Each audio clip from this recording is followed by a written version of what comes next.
Olá, meu nome é Antônio Roberto Vim.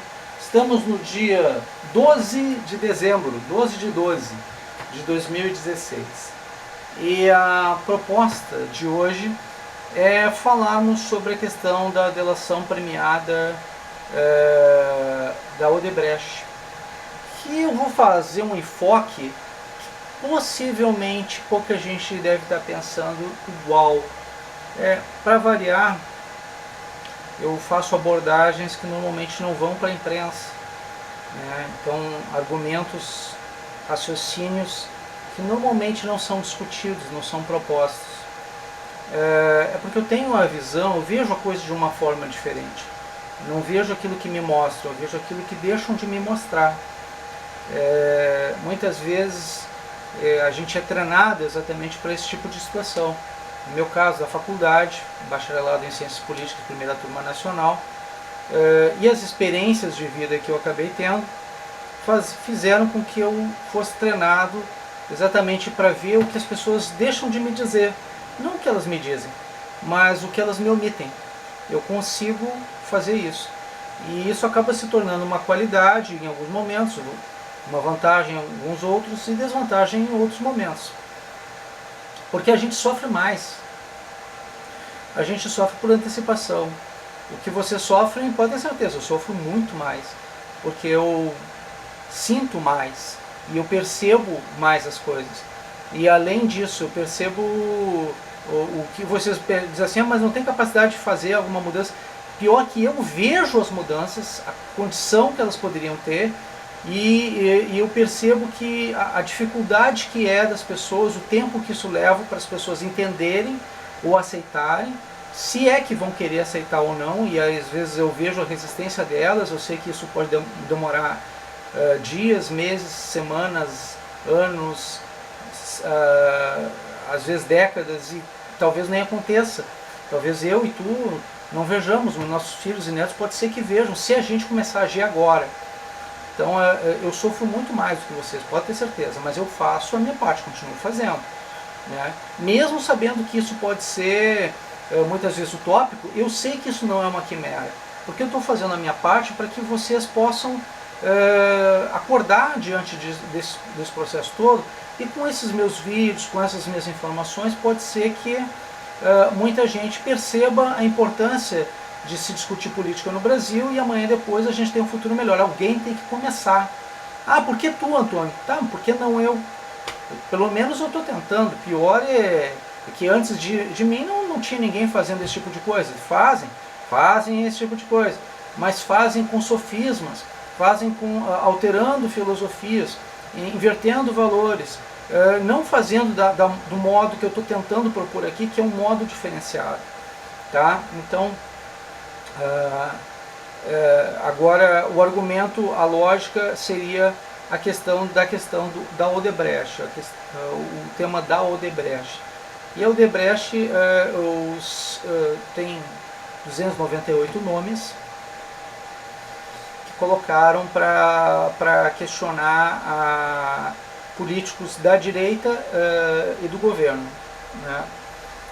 E a esquerda está feliz da vida, o governo anterior, né, que ficou 13 anos e meio no poder, disse, finalmente apareceu alguma coisa, isso, aquilo, tá. Ótimo, eles estão festejando, tudo bem, não tem problema nenhum. A questão de combate à corrupção é independente de quem seja, qualquer pessoa que seja, só que isso fragiliza a questão de governabilidade nacional e demora para fazer os reparos necessários para a transformação do país. Então isso fragiliza o governo, neste momento fragilizado, fragiliza o Estado, a nação em si. Então não é tão bom quanto pode parecer, mas de qualquer maneira é necessário fazer essas limpezas, né? Então, mas o que está acontecendo de fato? Diz assim, tá, isso não...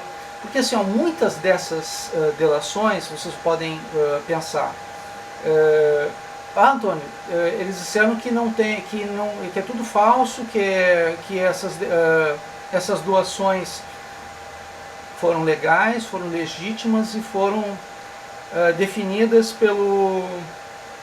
Tribunal Superior Eleitoral, que elas foram aceitas e acatadas pelo Tribunal Superior Eleitoral, que todas elas foram registradas. Ótimo, tudo bem. Eu preciso informar a vocês uma situação, tá? Lobby no Brasil, lobismo no Brasil é ilegal. O que é lobismo? É a capacidade de negociar vantagens no Congresso Nacional ou em alguma casa legislativa. Tá? No caso, para vereador também lobismo é crime, para deputado estadual lobismo também é crime. Né? Lobismo é negociar vantagens políticas através de uma entidade privada. Nos Estados Unidos isso é legal, isso é legítimo e está regulado, não tem problema nenhum. Mas aqui no Brasil isso é considerado crime, tá? Não pode se aferir vantagem a respeito disso. Tu não pode levar vantagem, uma empresa não pode levar vantagem sobre outras com interesses políticos. Aí que tá, eu sou a favor, totalmente a favor da questão do financiamento privado de campanha com dedução do imposto de renda, que aí não há lobismo, gente. Tu deduz, tá? Tu financiou uma empresa para determinada coisa, uma empresa financiou determinado partido por determinada situação, ela se vê representada naquele partido, ponto. Não tem mais lobismo, acabou o lobismo, acabou Caixa 2, acabou o lobismo, não tem mais nada. Financiou a campanha, está ali, morreu naquele negócio. Não tem desvio de dinheiro, não tem Caixa 2, não tem mais nada, morre ali. Agora, se tu proíbe, tu não deduz do imposto de renda, tu proíbe o financiamento privado de campanha, o que acontece? Tu gera a possibilidade, o interesse em desvio de dinheiro e em patrocínios fora da realidade dos números. Então, tu cria as contas no exterior, tu cria o Caixa 2, tu cria corrupção nesse processo todo. Tu financia a corrupção pela hipocrisia. É isso basicamente que acontece. O lobismo no Brasil ele funciona da mesma maneira que funciona a questão do jogo do bicho. Imagina assim, ó, no Brasil todo mundo sabe que existe o jogo do bicho. Ele é contravenção, mas também é crime. Por que é crime? Porque ele trabalha com esse dinheiro de contravenção, acaba financiando o crime organizado, que acaba financiando a corrupção. Então teve bicheiro já aparecendo em delações da Lava Jato e também no mensalão. Então aconteceu. O jogo do bicho ele existe no Brasil. Tá? Dizer que ele não existe é hipocrisia. Da mesma forma, o lobby existe no Brasil. Dizer que ele não existe é hipocrisia. E aí o que acontece é o seguinte: o lobby ele financia também o crime organizado, ele financia também a corrupção. Foram declarados esses valores nas campanhas eleitorais, estão legais, estão legitimados, não tem problema, tudo bem, ótimo, até aí não é crime. O problema é se houver comprovação de que esses recursos que foram doados de uma empresa determinada, no caso a Odebrecht, para determinados políticos, e que realmente esses políticos tinham capacidade de manipulação no Congresso Nacional e utilizaram aquelas condições deles para beneficiar aquela empresa, o nome disso é lobby, é lobismo. E aí, gente, é que mora o perigo. Porque, sim, se for comprovado isso configura necessariamente corrupção. E é crime. E aí entra a questão do mérito, do demérito, né? Do demérito, no caso, que acontece a possibilidade da perda de mandato por conta disso. Eles podem perder o mandato deles. Eles podem ser cassados por falta de decoro parlamentar, por corrupção, ativa ou passiva. Né? No caso passivo é receber. né? Então eles receberam corrupção passiva e por lobismo.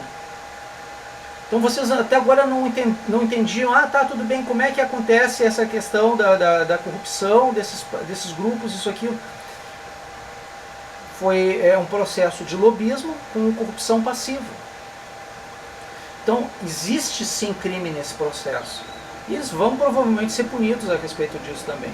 Isso compromete consideravelmente o governo e pode ser que haja, em 2017, diante desse quadro, a necessidade de uma queda de governo também, no caso do Michel Temer, e o adiantamento das eleições para presidente da República.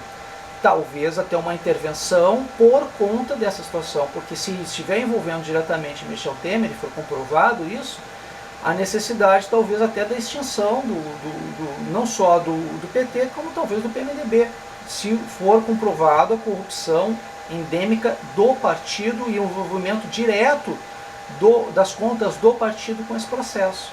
Então pode ser cassado o PT e o PMDB. E a gente ficar necessariamente com a obrigação de que haja, se tiver envolvimento do presidente da Câmara, como está apresentando, presidente do Senado, como está apresentando, necessariamente pela ordem assume o presidente do STF, hoje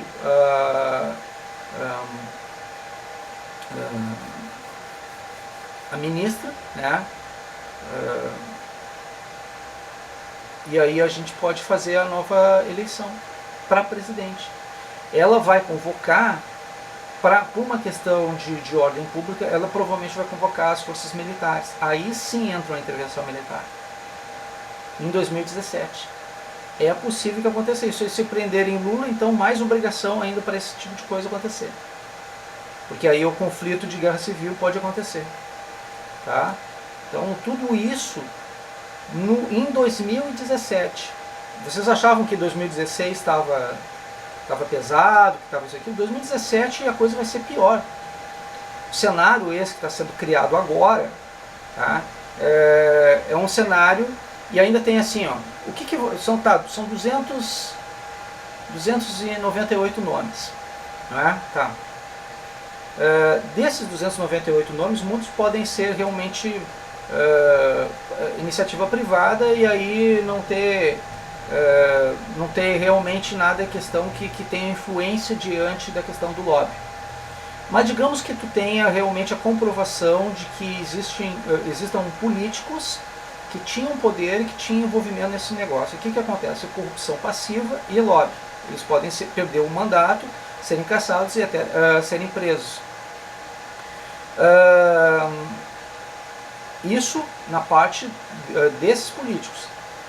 E como agravante tem a questão das contas que vieram lá, 200 contas que vieram da Suíça e que podem comprovar o desvio de recursos públicos através de contas fantasmas. Então pode agravar.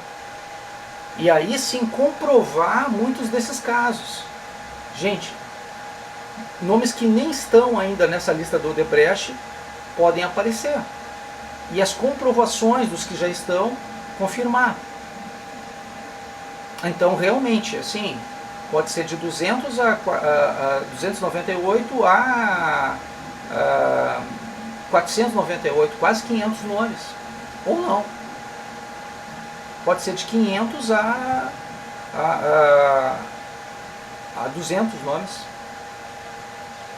Pode. Mas uma coisa é certa. Muita coisa vai acontecer. 2017 a coisa é bem maior do que 2016.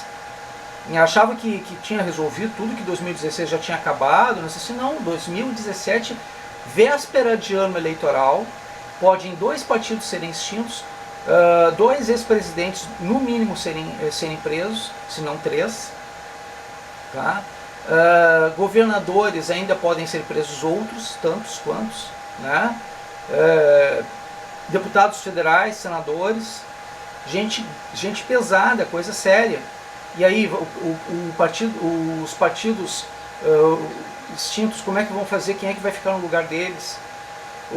Olha só quem está na lista, o presidente nacional do DEM, presidente nacional do PSDB, a oposição ao governo Dilma.